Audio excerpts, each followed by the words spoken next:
Hi everyone, in this video we are going to solve Cambridge IGCSE Mathematics Paper 2 extended in a session May-June 2022 Paper 2-2.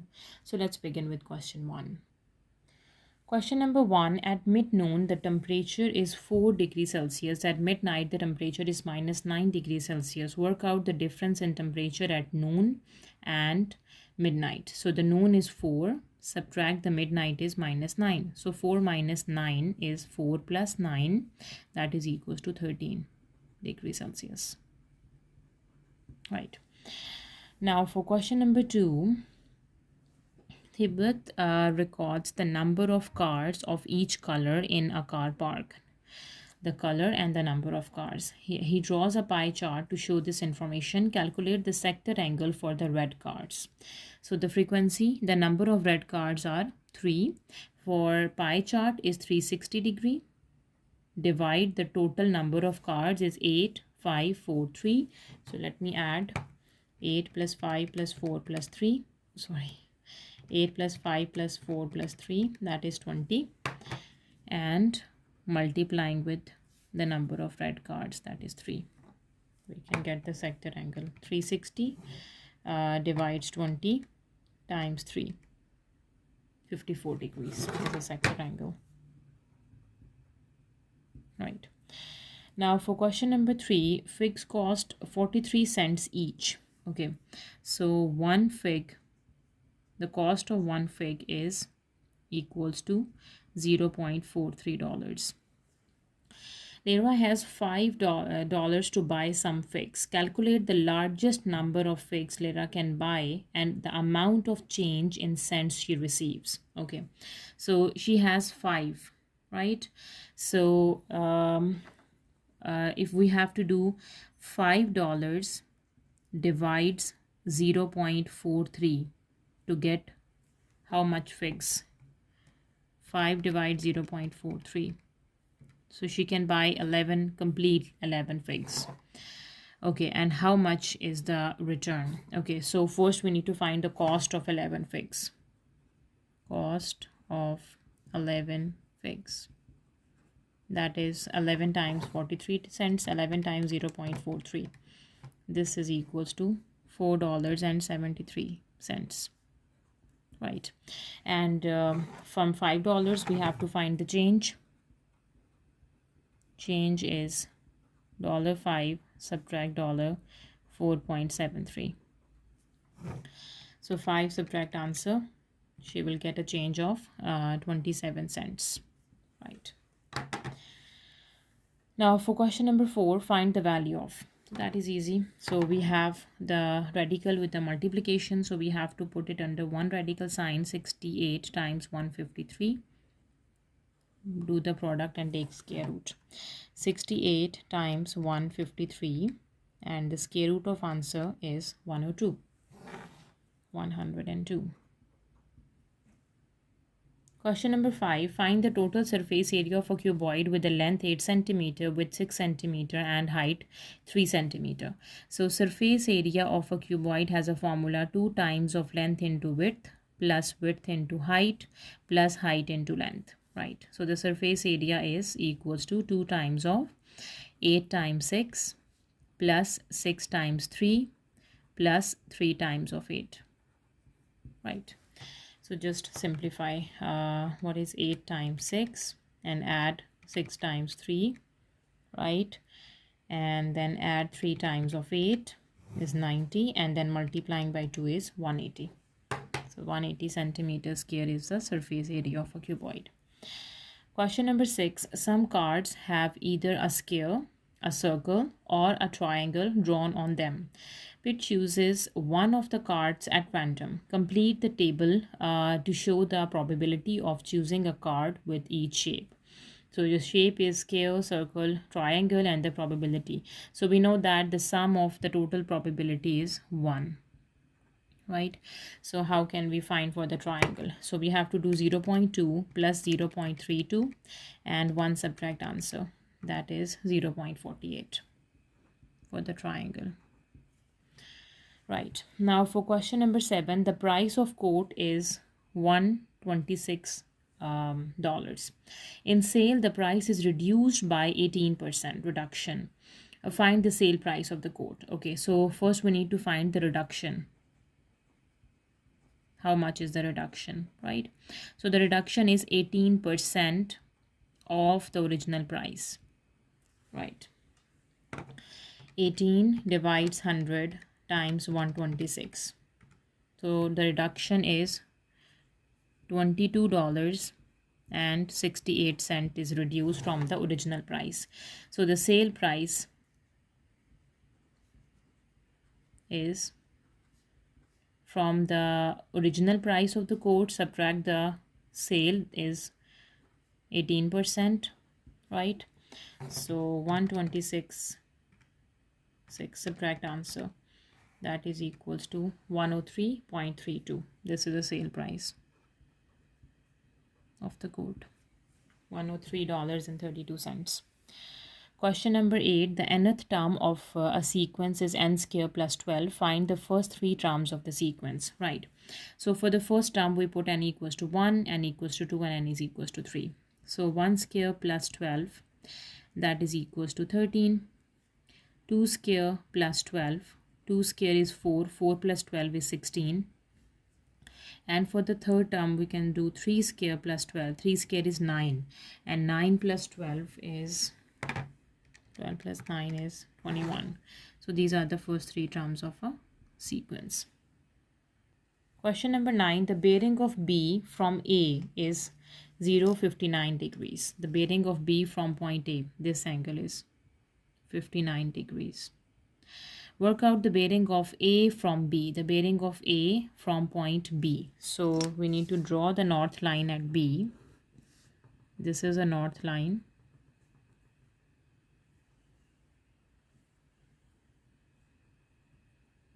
Right. And the bearing of A from B is from B to A. This whole angle we have to find, right? Let me extend this line. Okay. So as you can see, this angle is 59. This angle is also 59 because these are the two parallel lines, right? And this is a straight line, and this angle is 180. And what is this whole angle? Is a sum of 59 plus 180. Sorry.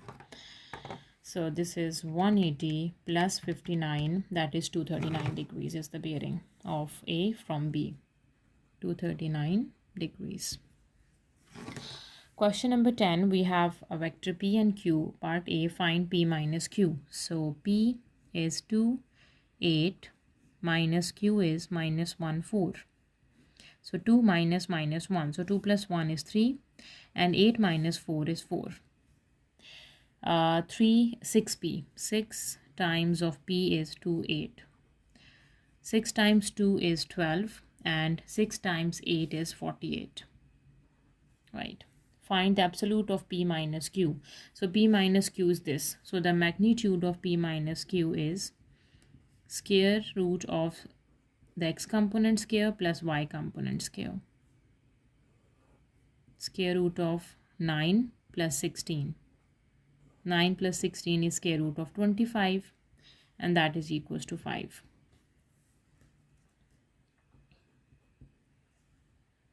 Question number 11, find the value of P.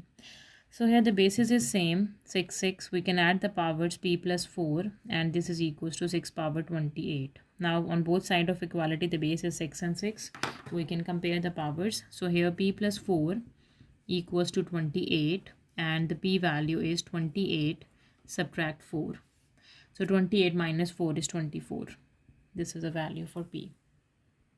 Question number 12. Anita cycles a distance of 70 kilometer from Midville to Newtown. Okay, so the total distance is 70 kilometer. So we have given this distance, that is 80. So we have to go till 70 kilometer.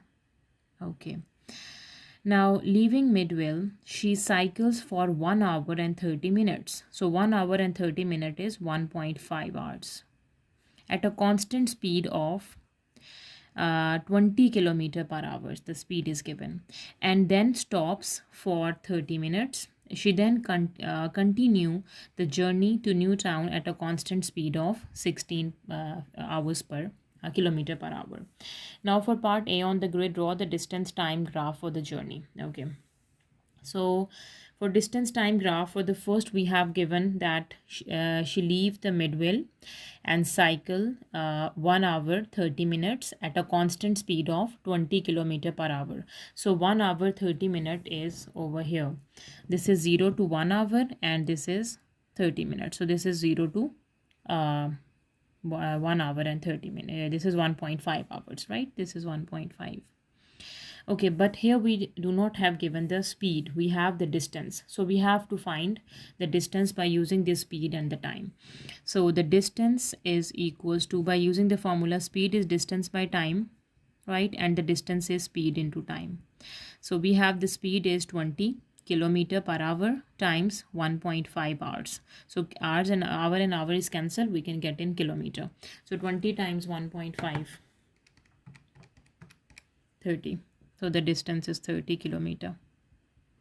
Okay, so it means from 0 to 1.5 hours the distance is 30 kilometers. So where is 30? Between 20 and 40 we have 30 here, right? So let me find the point.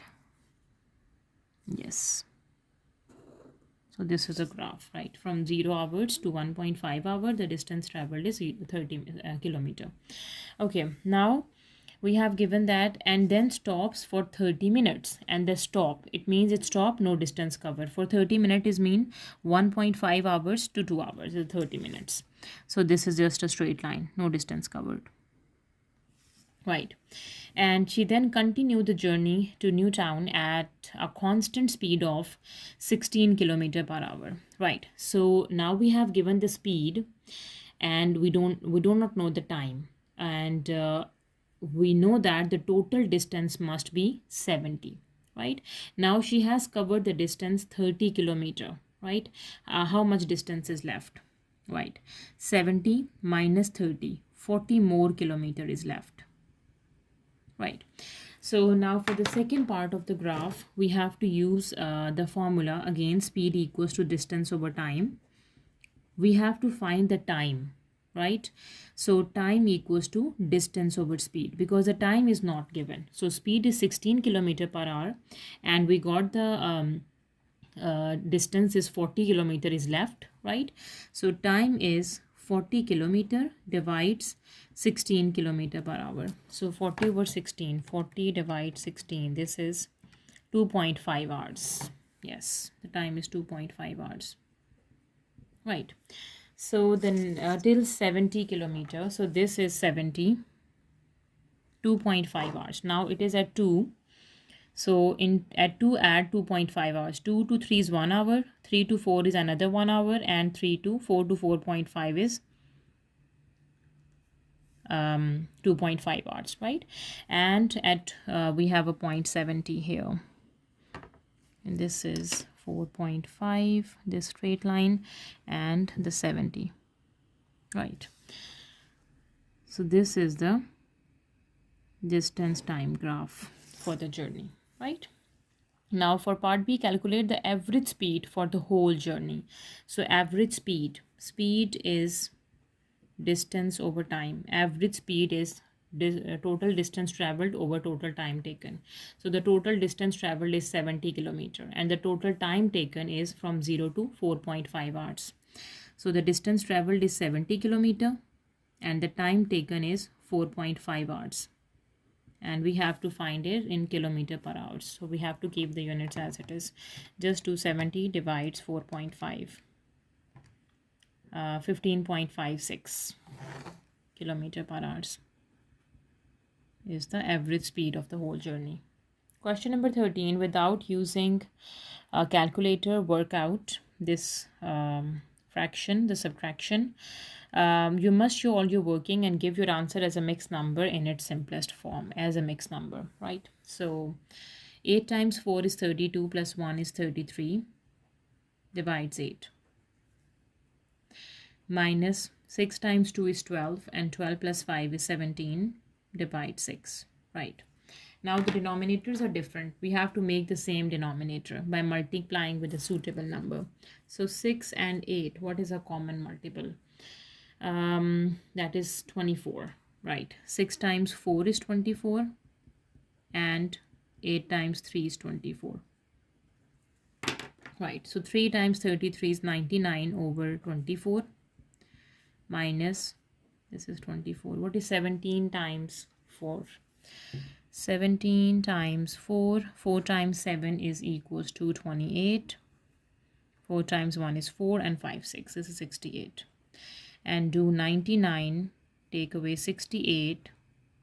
From 9 take away 8 is 1, and from 9 take away 6 we have 3. So we have 31 over 24. Now convert this into mixed number. So 1 and 24. So 24 times 1 is 24 and 24 plus 7 is 31. So that is 7 by 24. Question number 14.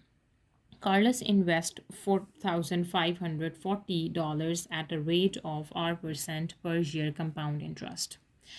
At the end of 10 years, he has earned this much in interest. Calculate the value of R. So it is a compound interest. Use a formula for compound interest. A equals to P into 1 plus R power T. So amount we have given $1328.54 equals to investment is $4,540 into 1 plus R is in terms of percent, right? So R by 100 is basically into T is 10 years, right? So let me simplify, dividing over here. 1328.54, sorry, 4 divide 4540 equivalent to this, right? So we can say 1328.54 divides 4540. This is equals to 1 plus R power is 10, right? And to get the value of R% is we have to take power 10 on both sides, right? 1 by 10 on both sides. This is 1 by 10 and times by 1 by 10. So this 10 and this 10 is cancelled. So R% is this term, subtract 1, right? So we can say R% is 1328.54 divides 4540. Its whole power is 1 by 10, subtract 1, right? So its exponent is 1 divides 10 minus 1. This is R%. And to get the value for R, we have to multiply this expression with 100 for percentage. So times by 100. So that is equals to minus 11.56. But we know that interest rate never be negative. So we have to consider the positive one, that is 11.56 with a positive answer, because interest rate never be negative, right? Question number 15. Find the highest common factor HCF of this and this. So first let's start with 12a cube and b. 12 is the prime factorizations of 12 is 4 times 3, that is 2 times 2 times 3. 4 times 3 is 12, and this is times a times a times a times b. Now 20 a square b square. So 20 is 4 times 5 is 20, and 4 is 2 times 2 and then times 5 times a times a times b times b. Right, now let me pick the common one. So what is common here? 2 is common, this 2 is common, a is common, and this a is common, and this b is common as well, right? So let me write down the HCF. So we have 2, just write down once, this 2 times a times a times b. So 2 times 2 is 4, a square b. This is HCF. Question number 16. The Venn diagram shows the number of students in a class of 40 who study physics, mathematics, and geography. Now for part A, use set notation to describe the shaded region. So shaded region is M union G and its intersection with P complement, right? So M union G intersection with P complement. Now for part B, find the number of P intersection G and its union with M complement, right? So what is P intersection G? So as you can see, we have this is P and this is G. The intersection of P and G is 9 and 3, right? 9 plus 3 is intersection of P and G and its union with an M complement, right? So M is this. So M complement is a numbers outside of M. So that 4, 3 and 6, right? And we have 9 as well because it is in the union, right? Okay, so P intersection G is 3 plus 9, right? So what is 3 plus 9? P intersection G is 3 plus 9 and its union with M complement. What is M complement? Is 4, 3 and 6, the outside of the numbers. Okay, so P intersection G, P and G intersection is 3 and 9 and its union with M complement. M complement is a number outside of M is 4, 3, 6. So those numbers are 4, 3 and 6. So what is the answer? This is 3 is the union 9 and 6 and 4 as well. Yes. Right, so we need to find the total numbers. We need to add all of them. 3 plus 9 plus 6 plus 4, 22 students. Right. Now for part C, a student is chosen at random from those studying geography. Now, total number of geography students are 3, 9, 5, 6. 3 plus 9 plus 5 plus 6. So the geography students are 23 total. Right.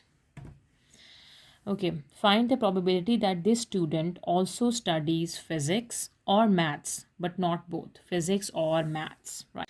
Okay, now if the student studies physics, so the geography and the physics, its intersection is 3 and 9, right? And if he studies maths, geography with maths, its intersection is 9 and 5. But in the question we have given that, but not both. So for both, we do not take this number 9 because 9 comes in both in physics and geography and in the intersection of maths and geography. So for physics we have just 3 and for maths we have 5. So 3 plus 5 is 8, 8 out of 23, the total students. So 3 plus 5 divides the total geography students, that is 8 by 3. 8 by 23 is a probability. Question number 17, part A. Sketch the graph of y equals to sine x for x is between 0 to 360 degree. So that is really easy. We have given 1 and minus 1. So let me take this point as well. At 9 we have, right? Now the middle is 4.5. This is 180. Right. Okay. Let me take the other points as well. We have there we have 4.5, 1, 2, 3, 4, 5, 6, 7, 8, 9. So this middle point, and here we have this point, right? Okay. So we have the maximum and the minimum value as well. So let me check. This is 90. 0, 90, 180, we have 270 and then 360. Okay, so when x equals to 0, sine 0 is 0, this point, right? So when x is 90, what is sine 90? Sine 90 is the maximum point at 1, so it must be at 1, right? The maximum, right? And at 180, sine 180 is also 0. Sine 270 is minus 1, the minimum point.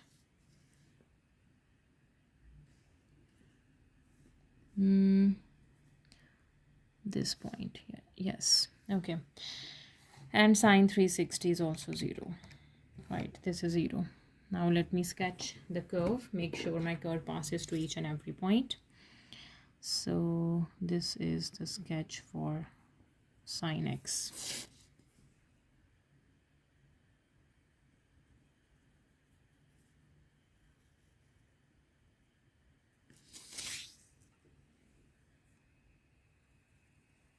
right? So that's the curve for the sine function. Now for part B, we need to solve the equation 3x plus 1 sine 3 sine x plus 1 equals to 0 when x is between 0 to 360 degree, right? So that's easy. First, let me simplify. Sine x is minus 1 by 3, right? So here the sign is negative, so we have to solve x value with a positive sign. Sine inverse of 1 by 3, right, in the degrees, right, because the domain is in degrees. So sine inverse 1 divides 3. This is 19.47. Right, now we have to check sine is negative in which quadrant. Let me draw the coordinate here. Okay, so we have A, S, T, C. So sine is positive in first and the second quadrant, and it is negative in third and the fourth quadrant. So what operation we use in third and fourth? We have to 180 plus that x value and 360 minus x value, right? Okay, so for the third quadrant, this is x value 19.47. We do 180 plus 19.47, that is 199.5, right? And then we do 360 minus 19.47. So this is 340.53. 340.53. So these are the two values of x that lying in the given domain 0 to 360 degree. Question number 18, part A, y is directly proportional to the cube root of x plus 1. So y is directly proportional to the cube root of x plus 1. And y equals to k times cube root of x plus 1. Right. When x is 7, y equals to 1. We can get the value for k. Right. Y is 1 equals to k cube root of 7 plus 1. 7 plus 1 is 8 and cube root of 8 equals to 2. So the k value is 1 by 2 from here. Right. So we got the value for k. Now we can find y when x is 124. So y equals to the k, that is 1 by 2, and the cube root of x plus 1, 124 plus 1. Right. So 124 plus 1 is 125, and the cube root of answer is 5, and dividing by 2 is 5 by 2. Or we can say 2.5 is the value for y when x is 124. Now for part B, f is inversely proportional to square of d. F is inversely proportional to square of d. So here we have f equals to some constant k times 1 over d square. Right. Explain what happened if f to f when d is halved. Okay, so when d is half, so you can put here, so f equals to some constant times 1 over 1 by 2 whole square, right? So this is k times 1 by 2 square is 2 square, so that is 4k, right? So what happened? It is multiplied by 4. Multiplied by 4. We can say f is multiplied by 4 when d is halved. Question number 19, we have given f of x, g of x, and h of x. For part A, find f inverse of x. So y equals to the function f of x. Switching the variables, x equals to 7y minus 8, and x plus 8 divides 7 equals to y, and this y is f inverse of x. So this is x plus 8 divides 7, right? Now for part B, find the value of x when h is equals to g of 1 by 3. So h of x is 2 exponent x plus 1. This is given to us. Put it equals to g of 1 by 3. So 4 divides 1 by 3 plus 5. Right. So 4 divides 1 by 3. 4 divides 1 by 3. 12 plus 5.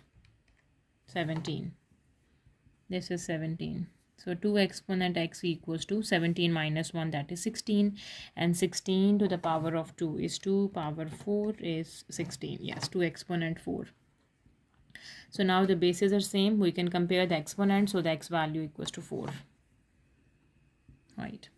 Question number 20. Factorize completely. Part A. We have 2m plus 3p minus 8km minus 21kp.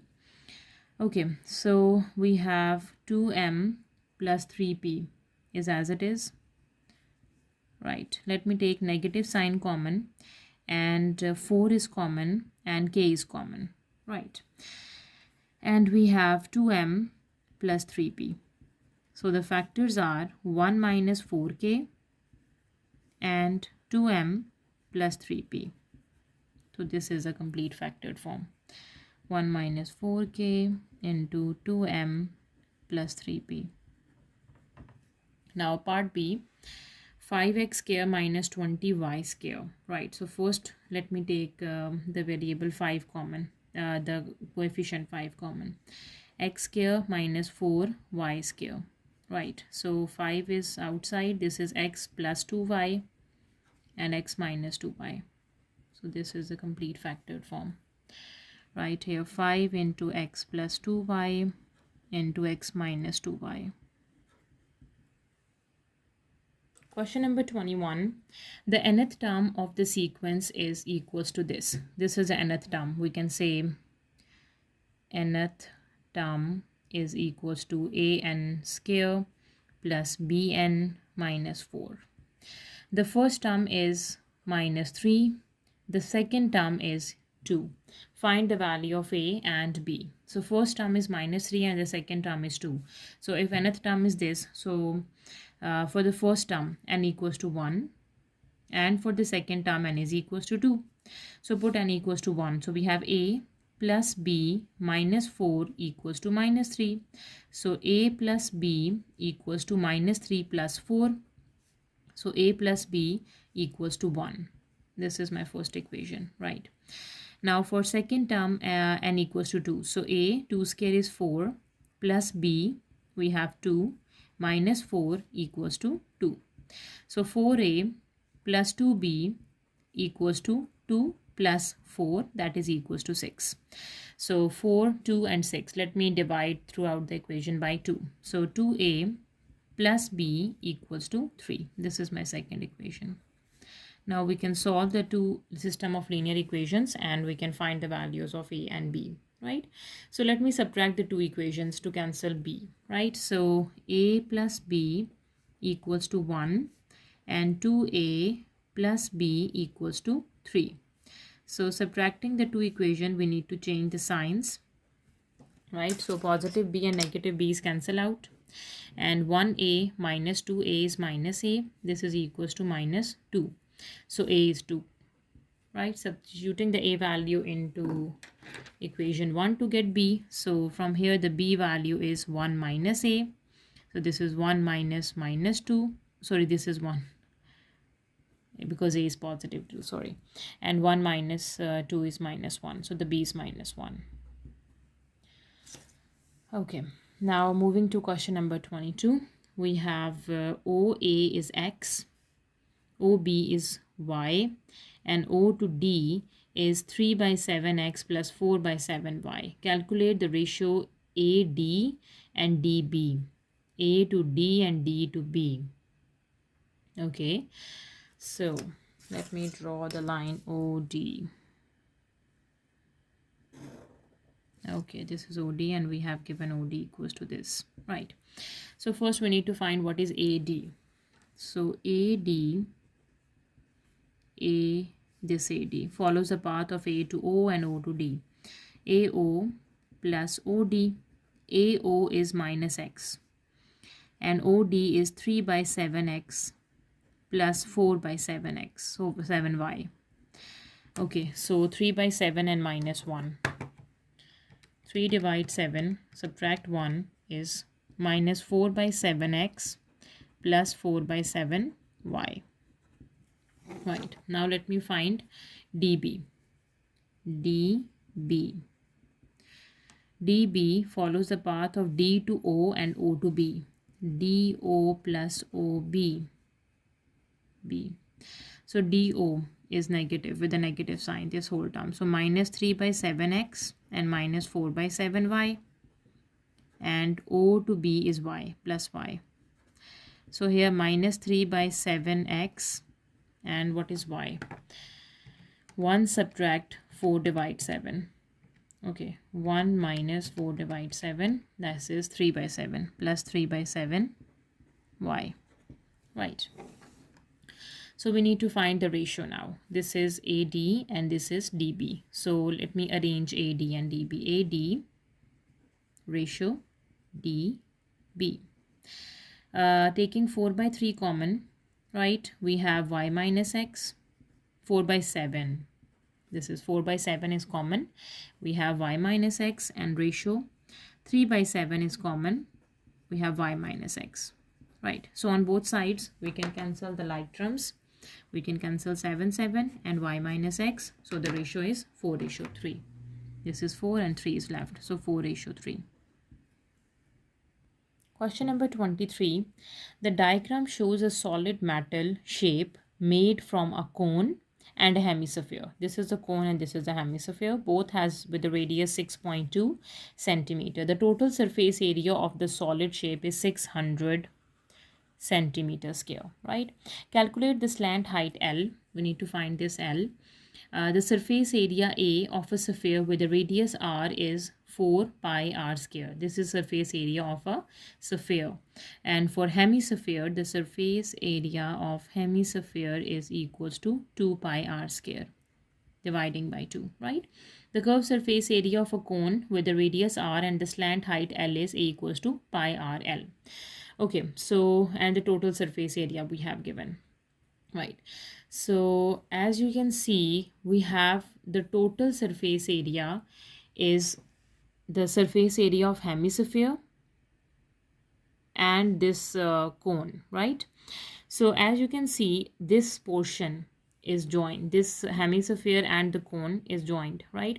So if we take this portion with as a part of hemisphere, right? So we can say that the surface area of hemisphere subtracting from the total, right? The total surface area, if we subtract this hemisphere, right, we will get the curved surface area of the cone, right? Because we are taking this portion with the hemisphere, right? Okay, so we can say curved surface area of cone, right, is equals to the total surface area and minus surface area of hemisphere, right? So the total surface area subtracting this hemisphere, we will get this curved surface area, and because in curved surface area we have L, that is why I'm using this formula. So the curved surface area of a cone is pi r L. This is equals to total surface area is 600 and hemisphere is 2 pi r square, right? So what is L? L is equals to 600 minus 2 pi, radius is 6.2 square, divides pi times radius 6.2. We will get the slant height L, right? So let's simplify. So we have 2 times pi times 6.2 square. So 2 times 3.14 times 6.2 times 6.2 and 600, subtract answer, right, and divide 6.2 bracket 6.2 times 3.14. This is 18.419, 18.4 we can say is a slant height L. L is 18.4 centimeter, right? So that was the last question of our paper. If you have any queries, please let me know in a comment section and please subscribe to my channel. Thank you for watching. See you next time. Take care.